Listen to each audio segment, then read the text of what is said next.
Kita semuanya tahu bahwasanya salah satu pendukung utama kemerdekaan Republik Indonesia adalah Palestina. Bahkan sebelum proklamasi kemerdekaan Indonesia diproklamirkan pada tanggal 6 September 1944. Ingat, ini kita belum merdeka. Menjadi momen yang sangat penting bagi Palestina dan Indonesia. Saat itu Palestina telah mengakui Indonesia sebagai negara merdeka secara de facto. Ini bisa kita lihat dalam buku Diplomasi Revolusi Indonesia di luar negeri yang dikarang oleh Muhammad Zain Hasan.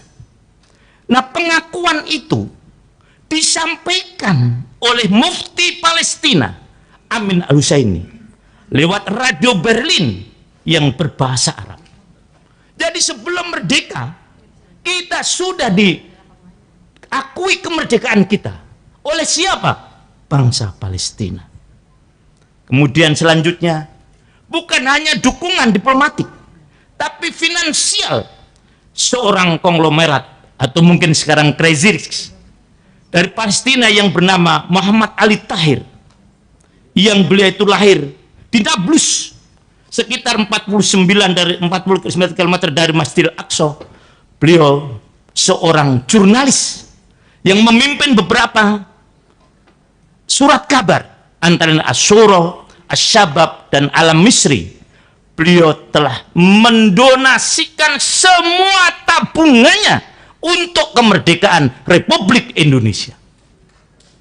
Ini Palestina yang selalu membantu kita.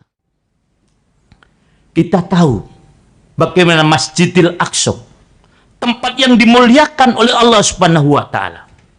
Bangunan suci yang seluas 150.000 meter persegi atau 14,4 hektar yang mencakup semua bangunan. Itu adalah Masjidil Aqsa. Dan oleh Yahudi, oleh Zionis laknatullah alaih, akan dibagi. Rancangan mereka, Masjidil Aqsa akan dibagi dua.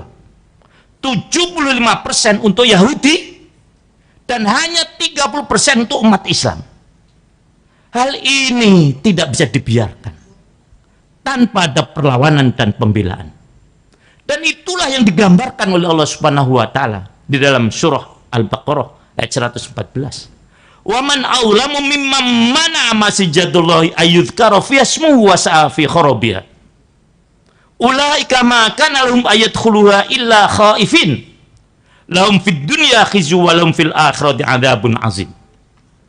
Ini tugas kita semuanya, untuk menolak agar jangan sampai Masjidil Aqsa dibagi, karena memang Masjidil Aqsa adalah milik umat Islam. Kemudian, kenapa kita bangsa Indonesia selalu dan terus akan membantu rakyat Palestina? Ada beberapa latar belakang.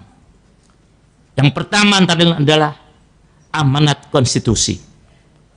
Alhamdulillah, kita punya preambul Undang-Undang Dasar 45 yang mungkin itu satu-satunya preambul di dunia yang menyebutkan nama Allah Subhanahu wa taala di sana. Selanjutnya disebutkan bahwasanya kemerdekaan adalah hak segala bangsa. Maka penjajahan di muka bumi harus dihapuskan, karena tidak sesuai dengan peri kemanusiaan dan peri keadilan. Oleh karena itu, siapapun yang memimpin negara tercinta Indonesia ini akan selalu berdiri di depan untuk mendukung kemerdekaan Palestina. Mulai dari zaman founding father kita, Presiden Soekarno, dan nanti presiden yang akan terpilih. Ini pesan yang harus mereka laksanakan. Bahkan jika diruntut ke belakang, sejarah telah mencatat tinta emas adanya alaqah ariqah, hubungan yang sangat kuat antara Indonesia dengan Palestina. Hal ini dibuktikan salah seorang wali songo, ulama yang mendakwakan Islam di tanah Jawa, itu berasal dari Palestina, yaitu Sunan Ja'far Shadiq yang terkenal dengan nama Sunan Kudus. Dan Indonesia lah satu-satunya negara yang punya kota yang namanya Al-Quds di Jawa Tengah. Dan masjid di sana juga namanya Masjidil Aqsa. Kemudian di samping masjid atau di daerah Kudus itu terdapat Gunung Muria. Kita semuanya tahu bahwasanya Gunung Muria itu adalah bagian daripada gunung yang ada di Palestina. Oleh karena sudah wajar apabila kita mendukung perjuangan rakyat Palestina.